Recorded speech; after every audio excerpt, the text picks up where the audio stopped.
Merci à vous qui nous suivez depuis chez vous. C'est l'heure de votre flash, c'est de la MIFA Production et Ondou TV. Mesdames et messieurs, bonsoir et bienvenue. Le gouverneur du district 9101 du Rotary Club, M. Sounis Akwafa, a offert le jeudi passé un cocktail aux participants des 10e assemblées et conférences du district 9101 du Rotary Club. C'était sous le haut patronage du Premier ministre, Dr Shogel Kokala Maïga. Dans son allocution, M. Sounis Akwafa a remercié le Premier ministre pour s'être joint aux membres du Rotary. Le ministre de l'Économie et des Finances, M. Alou Seni Sanou, a procédé le jeudi passé au lancement des travaux du processus budgétaire 2024 qui s'est tenu à Bamako en présence du directeur général du budget Amadou Tidjana Haïdara, des gouverneurs des régions, des représentants des institutions de la République, c'est des autorités administratives indépendantes de la société civile, du secteur privé, des hauts cadres de l'administration et les représentants des partenaires techniques et financiers. Le ministre des Affaires étrangères et de la coopération internationale, son Excellence M. Abdoulaye Diop, s'est séjourné à Addis Abeba en marge de la 36e sommet des chefs d'État et gouvernement de l'Union africaine. Cette visite s'inscrivait dans le cadre de la poursuite en marge du 36e sommet de l'UA, du plaidoyer et de la démarche conjointe entamée par les trois pays en transition, à savoir le Burkina Faso, la Guinée, le Mali, en vue de la levée de leur suspension des activités de la CEDEAO et de l'Union africaine. Le ministre de la Défense et des anciens combattants, le colonel Sadio Kamara, à la tête d'une forte délégation, s'est rendu le 14 février au camp Furam Ag Al-Ansar et à la 3e région aérienne. Le chef d'état-major des armées, le général de division Oumar Diarra, le chef d'état-major des armées de l'air, le général de brigade Alou B. Diarra et d'autres responsables militaires et civils étaient de la mission.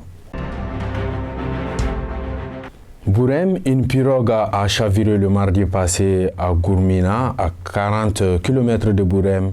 À ce jour, les deux occupants restent introuvables. Les autorités et autres habitants du village sont à pied d'œuvre pour retrouver les deux hommes.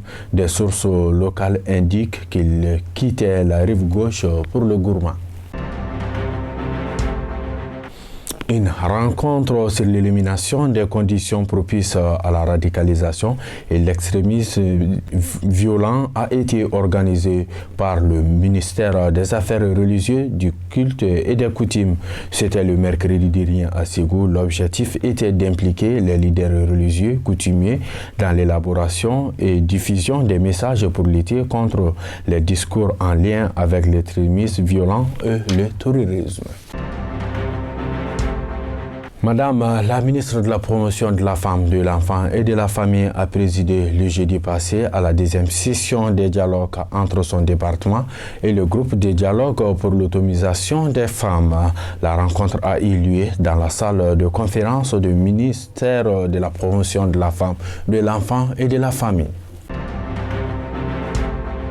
Le mardi passé, le ministre de la Défense et des anciens combattants, le colonel Sadio Kamara, a remis des drones à l'armée de l'air à Gao. Après Sévaré, c'est la très stratégique base de Gao qui a réceptionné ses premiers drones de type TBD. Un engin explosif improvisé a éclaté le mardi dernier entre les mains de 4 présumés terroristes à Tougoulou-Kroua, commune de Kolongo, cercle de Massina.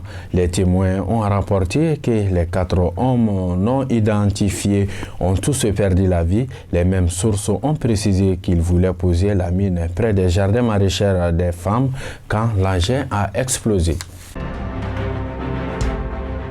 Hors de nos frontières, en Côte d'Ivoire, la Côte d'Ivoire réouvre ses frontières terrestres avec le Mali. La décision a été annoncée le mercredi dernier lors du Conseil des ministres et des populations se réjouissent de la nouvelle. Il est désormais possible de rentrer librement en Côte d'Ivoire sans restriction. Au Sénégal, l'un des chefs de l'opposition sénégalaise, Ousmane Sonko, a été sorti de sa voiture de force par les forces de sécurité le jeudi dernier à Dakar dans une nouvelle confrontation tendue entre l'opposition et le pouvoir à un an de la présidentielle.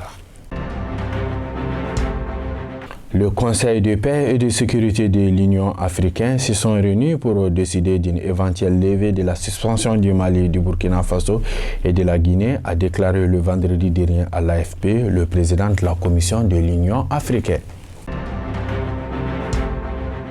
Un mot de sport, Ligue européenne des champions. On a commencé à jouer les huitièmes de finale aller de la Ligue des champions. Le Borussia Dortmund a battu Chelsea par le score d'1 but à 0. Le Paris Saint-Germain a été battu en déplacement par le Bayern de Munich sur le score d'1 but à 0. Le Milan AC a battu le Tottenham par le score d'1 but à 0. Le club Bruges est tombé devant Benfica par le score de 2 buts à 0. À suivre ce mardi à partir de 20h, le Real Madrid sera en déplacement pour affronter Liverpool. Un peu plus tard, Francfort jouera contre le Naples et le mercredi, le RB Leipzig de notre compatriote Amadou Aïdara Doudou jouera contre le Manchester City d'Alan et en même moment, l'Inter de Milan jouera contre le FC Porto. Comme classement des meilleurs buteurs, Kylian Mbappé et Mohamed Salah prennent la tête avec 7 réalisations suivies d'Erling Haaland, Robert Lewandowski et Rafa Silva avec 5 buts. Voilà, c'est à travers la page sport que se referme ce flash qui vous a été préparé et présenté par Cheikh Bougadari Magasouba. On se donne rendez-vous à la semaine prochaine s'il plaît à Dieu. Au revoir, bon week-end à vous tous, qu'Allah bénisse le Mali.